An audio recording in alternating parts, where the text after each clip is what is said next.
வணக்கம், வாழ்க வளமுடன். உலக நாடுகள் தங்களோட இராணுவ பலத்தை அதிகரிக்கிறதுக்காக ஏகப்பட்ட பணத்தை செலவழிச்சிட்டு இருக்காங்க.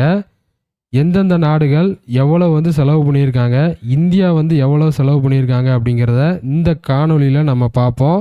ஒட்டுமொத்த உலக நாடுகள் தங்களோட இராணுவத்துக்காக எவ்வளோ பணம் வீணாக்கியிருக்காங்க அப்படின்னு பார்த்தீங்கன்னா $2.4 ட்ரில்லியன்.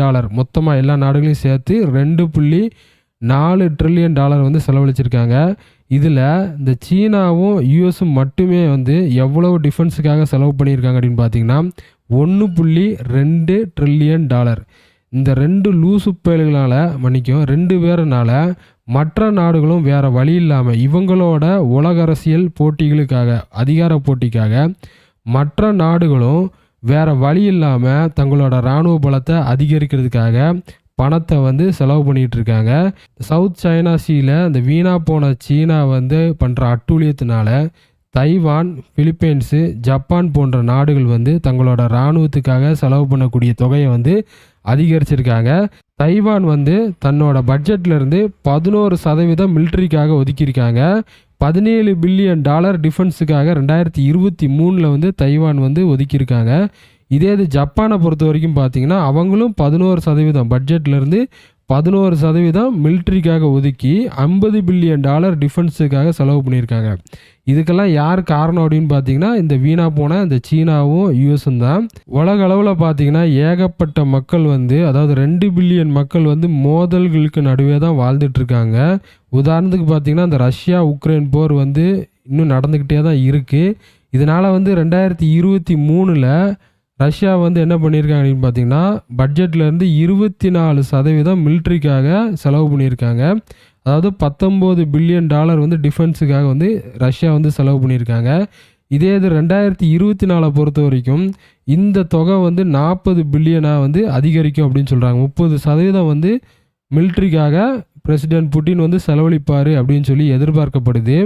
ஆசிய பகுதிகளில் பெரிய அளவில் போர் இல்லாத ஒரு சூழ்நிலை இருந்தாலும் வெஸ்ட் ஆசியா பார்த்தீங்கன்னா $200 பில்லியன் டிஃபென்ஸுக்கு மட்டுமே செலவு பண்ணியிருக்கானுங்க.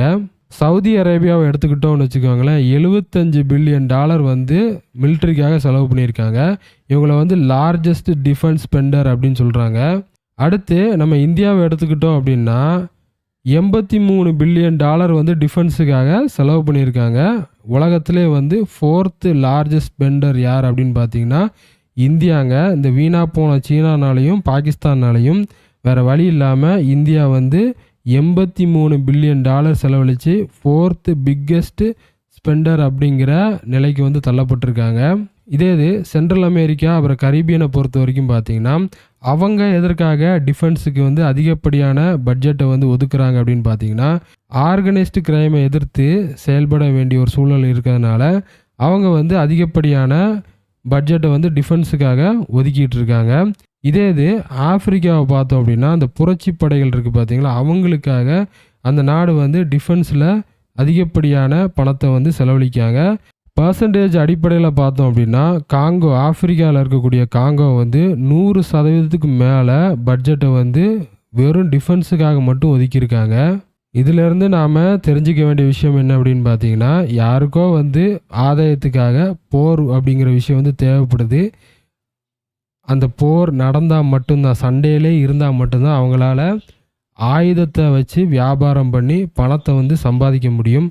அந்த காரணத்துக்காக தான் இன்றைக்கி எல்லா நாடுகளும் மாட்டிக்கிட்டு வேறு வழி இல்லாமல் பட்ஜெட்டை சரியான விஷயத்தில் பயன்படுத்தாமல் வேறு வழி இல்லாமல் என்ன பண்ணிகிட்டு இருக்காங்க, இராணுவத்துக்காக பணத்தை வீணாக்கிட்டு இருக்காங்க அப்படின்னு தான் சொல்லணும். என்றைக்கு மக்கள் விழிப்புணர்வு அடைகிறாங்களோ அன்னைக்கு இந்த போரை வச்சு ஆதாயம் பார்க்கக்கூடிய கூட்டம் அழியும்.